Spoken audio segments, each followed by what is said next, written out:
In the black working class district of East Oakland, two traffic officers stopped 26-year-old Lovelle Mixon for an unknown traffic violation on the 7400 block of East MacArthur Boulevard. Moments later, DMV records suggest his ID is forged. As the officers approach the vehicle a second time, Mixon leans out the driver's side window, raises a 9mm handgun, and shoots them both in the neck. He then stands above the officers and shoots them again, this time execution style. 1 out of 30, 1 out of 30, 940B, officer down, 7400 block of MacArthur. Officer John Hedge, 41, is critically wounded and will die the following day.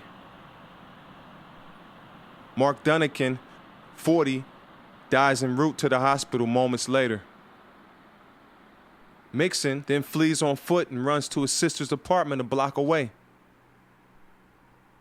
Word of the fallen officers sets in motion one of the largest police mobilizations in Oakland's history. This is a citywide 940B. I need any available sergeant to respond and assist. More than 100 officers, many from adjoining jurisdictions, respond to the call and join the hunt for Lovelle Mixon. In less than 2 hours, he will be dead.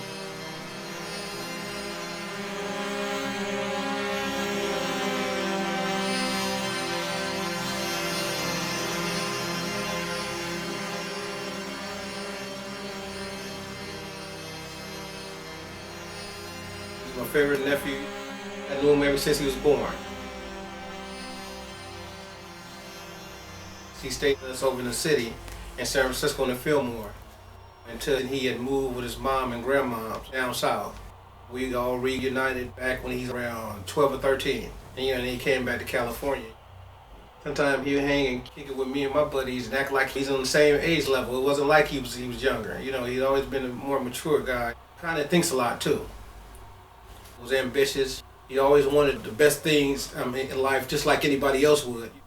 Lovelle, a good-hearted person, would do whatever he can for you. One of my hanging buddies.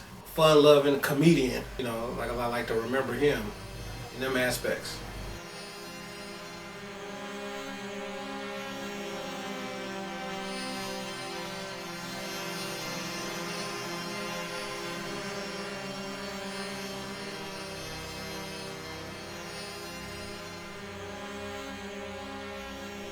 When he got out, he was so much on a more mature level. He was talking about he wanted to get him a good job, he wanted to buy the house, live, just like everybody else is living.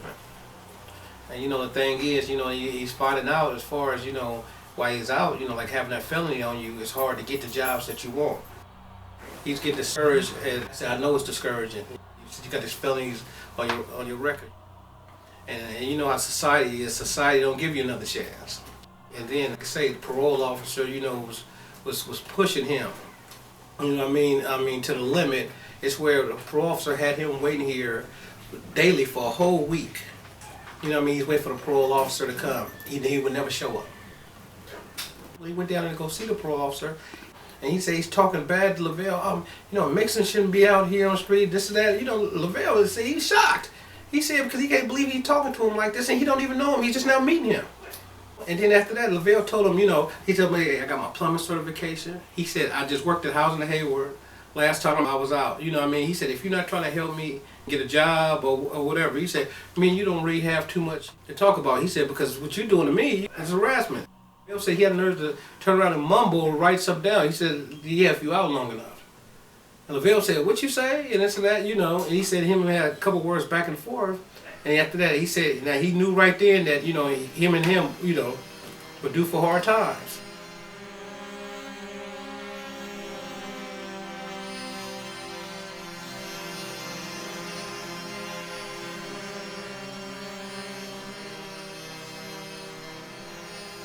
As a great poet once said, when preachers preach apocalypse, they lie. The poor know hell before they die.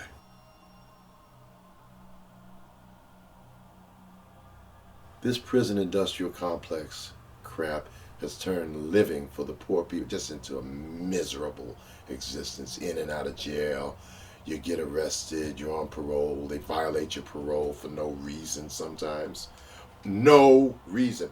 If they decide right on the spot that they want to violate your parole, they are allowed to do that. They can take you back to jail. Now, you may be in jail 2 or 3 months. Well, what does it mean for some guy that gets picked up? But what does it mean on the micro level to that person? What if that person had gotten a job? After all that time, get out of jail, get lucky, get a little job, getting paid. The job's gone. And your house is gone. You can't pay rent, keep your place up. So here you go again. Maybe they release you in 6 months or 4 months. So now this person has been thrown all the way back. They're homeless again when they come out. No job, no prospects, no hope. This is the life we live. Some of us just simmer. It's like a fuse, just burning away. The anger and the hatred for the system, it's there and it's just simmering away, marinating, so to speak. In that context, we got this brother, Lovelle Mixon. I don't know the brother, and I'm not going to claim that I know him or he was my personal friend, but I know this. He made a vow to himself he wasn't going back. I'm not going back. Period. End of.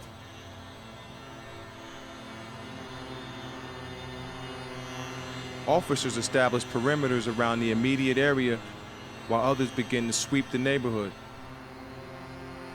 The operation is hastily arranged, confusing and disorganized. There are no qualified commanders on location, nor will any arrive for more than an hour. In the interim, 3 lieutenants assume command, but fail to control the operation. Lacking direction, many of the responding officers self-assign roles and work independently or in small groups. Nearby, a crowd of neighborhood locals heckles the police and cheer for the gunman. Tell business shit though, right? You know, they bust at us, we bust back. Killing shit, murdering shit, like, Like, what's fucked up? And this shit wild, man. While police continue their search, Mixon remains in his sister's apartment on 74th Avenue. His younger sister, Raynette, is with him. I didn't know what had happened. I was just wondering, like, what happened? He was just basically like, I just shot 2 officers.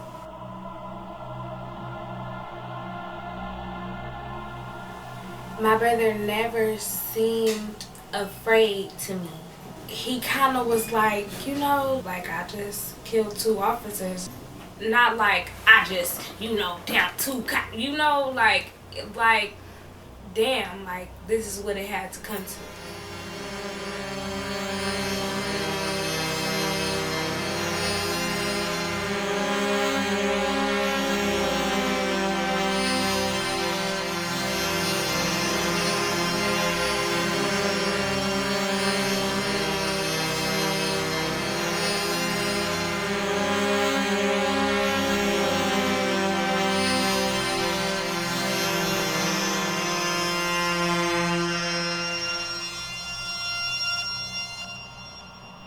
We was in there and we was just talking, and then he just was basically telling me goodbye. It felt like he basically was like, tell everybody that I love them, like, I love y'all, like, I love you. And he gave me this ring that he had bought off of his finger. He put it on my finger, and it was just like that.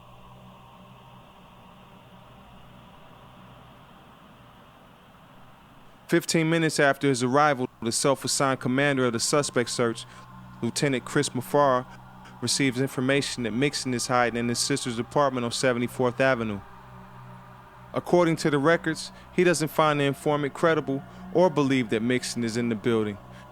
However, he decides to search it anyway. He considers the mission low risk, but rather than exhausting alternatives like negotiators or the K-9 team, both which are minutes away, he selects the most dangerous tactic, the formation of an ad hoc entry team to raid the apartment. The team, comprised of 5 SWAT leaders and 3 members, accepts the mission despite being unprepared. They have no information about the building or who may be in it. However, no one raises concerns.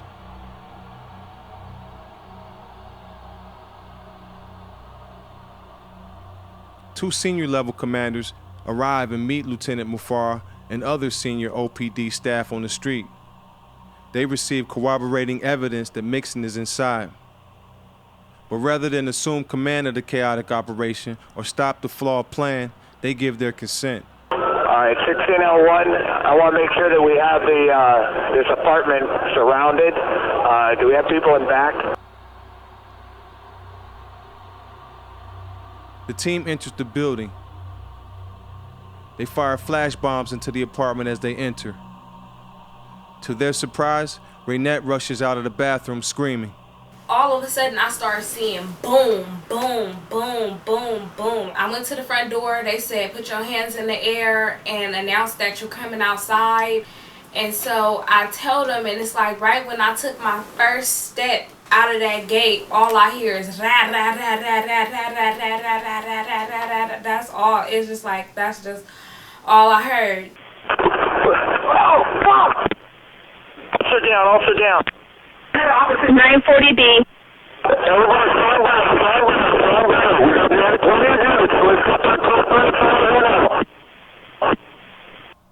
Hiding in the closet and armed with an SKS automatic rifle affixed with a bayonet, Mixon fatally shoots 2 officers, both in the head, and injures a third before he is shot to death.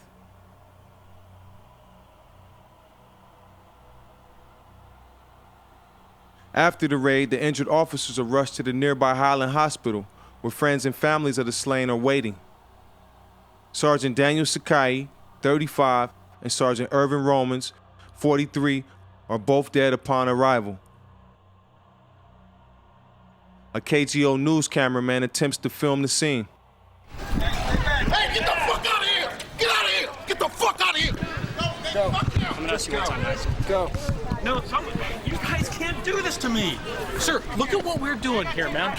Sir, that's one of our police officers that shot. You need to leave. Please go. You're kidding me right now with this camera. Well, you know, it's not. It's not. Please It's leave. not important right now. You are interfering with the crime scene. I will place you under arrest. Leave. I'm gonna have to make my stand. You don't understand. Leave. I'm gonna have to make my stand here, guys. Come on. Hey! Guys! Can you control your camera? Go to the corner. Guys! Go to the corner.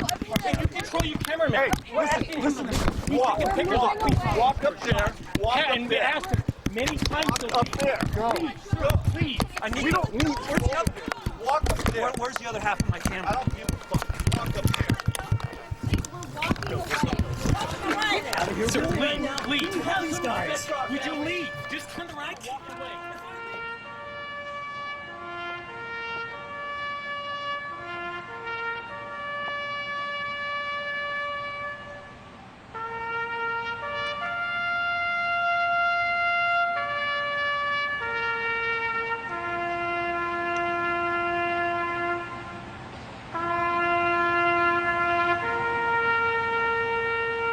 What a tribute, what a powerful statement. The presence of so many people from all over the country to honor these 4 brave men. We know it's a tough job. We know in Oakland there are those who find fault with the police and criticize. And yet, I can't think of any more honorable, exemplary profession than the men in blue who defend the people of this city every day that they're on the job. These men went to work expecting they were going to come back. They didn't. But they know, as each officer knows, as he goes to work, that life and death is part of the equation. The risk. It takes courage. It takes integrity. And in a time of cynicism and opportunism, police stand forth as a profession and as a group of men that show the way for the rest of us.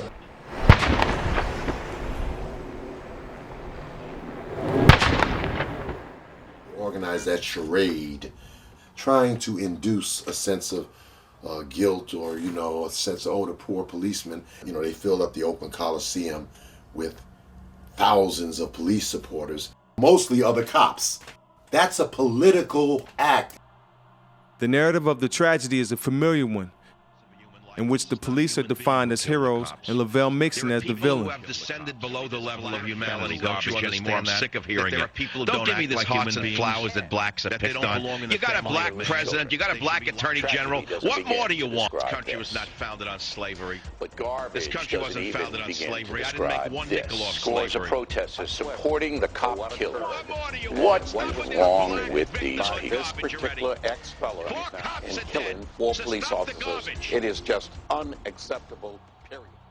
The tragic natures of funerals, exaggerated claims of occupational danger, and the constant reference to officers as heroes, writes Christian Williams, author of the book Enemies in Blue, have less to do with the grieving process and everything to do with legitimizing past and future police violence.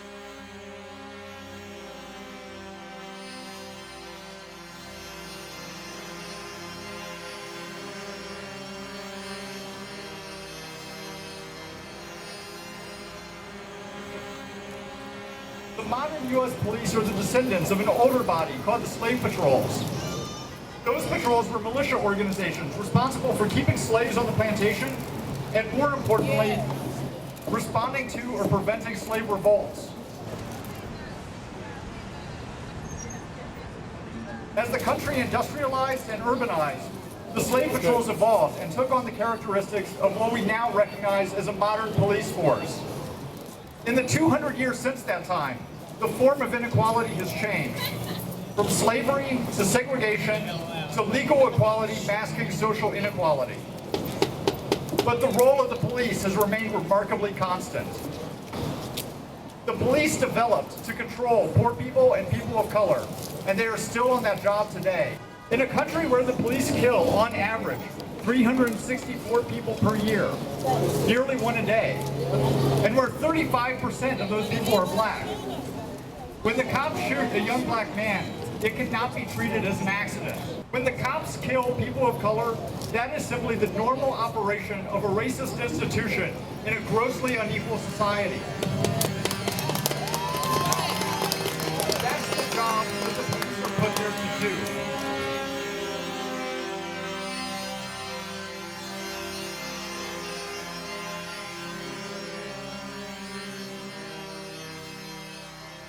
Nine months after the shootout, a report summarizing the findings of an investigation of the Oakland Police Department's actions on March 21, 2009, conducted by a board of non-OPD police experts, identified serious violations of the department's own policies and standard operating procedures. It also raises significant questions concerning the motivations driving the officers' decisions. The board identified 24 violations. Many concern incident organization and control violations that compromise the operation's efficiency, the department's integrity, and ultimately public safety. Among the most alarming, however, was the decision to raid the apartment. The criteria for a high-risk entry was not satisfied. According to their statements, those involved in making the decisions to raid the apartment didn't believe that Mixon was inside the building, which means a search warrant was required. A point the board took particular interest in because the command staff agreed a warrant wasn't necessary because they were in fresh pursuit. To qualify for that exemption, however, they would have had to believe that Mixon was inside the apartment, which contradicts their previous statements. The formation of an ad hoc SWAT team in order to charge into an unfamiliar building was also a serious breach of protocol. The team did not train together, did not have all their safety equipment, had no contingency plans, and even lacked requiring medical support. Sakai, for example, was transported to the hospital in an armored vehicle that had to stop and hunt for a paramedic along the way. The highly trained members that comprised the entry team must have recognized their compromised position. But even if they didn't, the board found no legitimate reason for the decision to storm the apartment before the entire team had arrived. or for the alternatives to the forced entry to have been disregarded. The report holds Lieutenant Mufara and the two commanders that approved the plan, Captain Orozco and Deputy Chief David Kazaki, responsible for the raid, a finding that resulted in 2 demotions and Kazaki's early retirement. However, in 2011, Kazaki began working as an Alameda County Sheriff's Deputy. Combined with his $196,000 Oakland pension, his annual income is $282,000. And in 2013, an arbitrator reversed the disciplinary actions taken against Captain Orozco and Lieutenant Mufara. Both were reinstated to their former positions and received back pay for their lost wages. As illuminating as it is, the Board of Inquiry report never considers the officers' emotions as factors impacting their decisions, nor does it make public the impact of the officers' backgrounds or their relationships with the community. For example, it was never mentioned that Romans and Sakai were part of an ad hoc SWAT team responsible for the death of an innocent man in a hauntingly similar scenario in the same neighborhood 2 years earlier.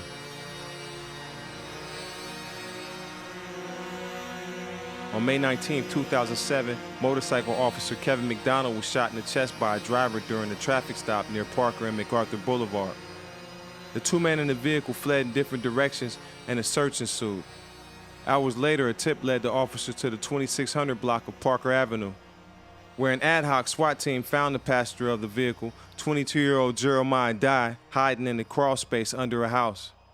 The SWAT team unleashed the dog on Dye. As Dye tried to get away from the attacking dog, the officers thought he was reaching for a gun, but he was shot in the head. No gun was found, and in 2010, Dye's cousin Jess Mendez received a life sentence for shooting Officer McDonald. How are we to understand such events? Do they just cease to exist?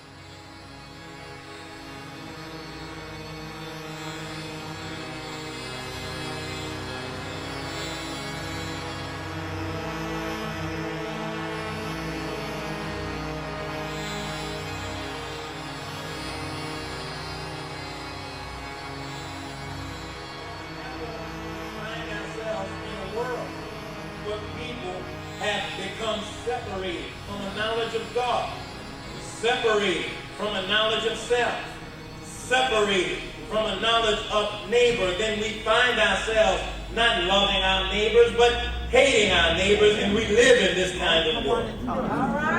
And so the loss of our dear brother has really brought us together, because we're at a point now that we can't do anything for him. Funerals are not actually for the lost. Funerals are actually to bring comfort to the living. So what can we do today for the living?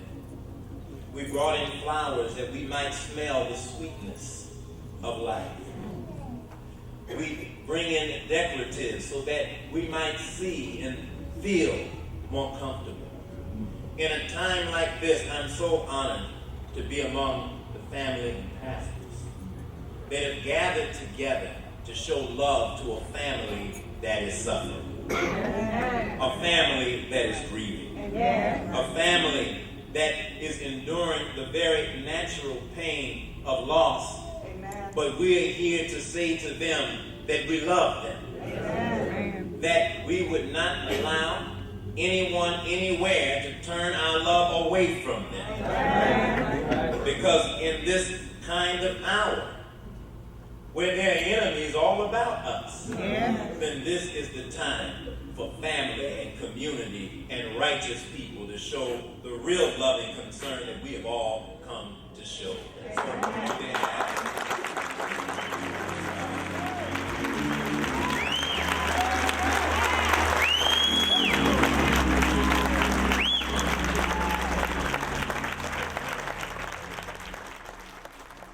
More than 500 people attended Lovelle Mixon's funeral, an event one writer describes as too sad for tears.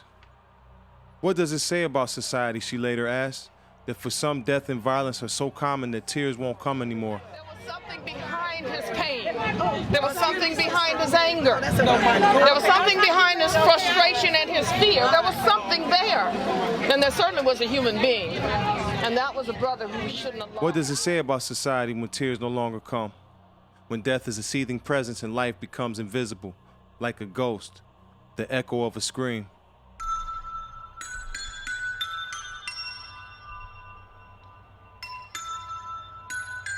Enemy of the sun. I may, if you wish, lose my livelihood.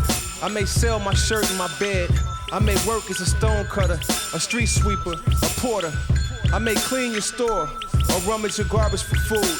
Oh, enemy of the sun, but I shall not compromise. And to the last pulse in my veins, I shall resist. You may take the last strip of my land. You may plunder my heritage. You may burn my books and my poems, or throw my flesh to the dogs. You may spread a web of terror on the rooftops of my village. Oh, enemy of the sun, but I shall not compromise. And to the last pulse in my veins, I shall resist. You may put a light out of my eyes. You may deprive me of my mother's kisses. You may destroy my history. You may curse my father, my people. You may deprive my children of their smile and of life's necessities. You may fool my people with a brown face. You may spread a wall of terror around me. You may glue my eyes with humiliation. Oh, enemy of the sun, but I shall not compromise. And to the last pulse in my veins, I shall resist. Oh, enemy of the sun, the declarations are raised at the port. The exclamations fill the air. The heart is aglow. The sail is seen in the horizon, challenging the wind in the depths. It is Homer, returning home from the sea of losses. The sun has returned, together with my exiled ones. For her sake and his, I swear, I shall not compromise. And to the last pulse in my veins, I shall resist. I shall resist. I shall resist.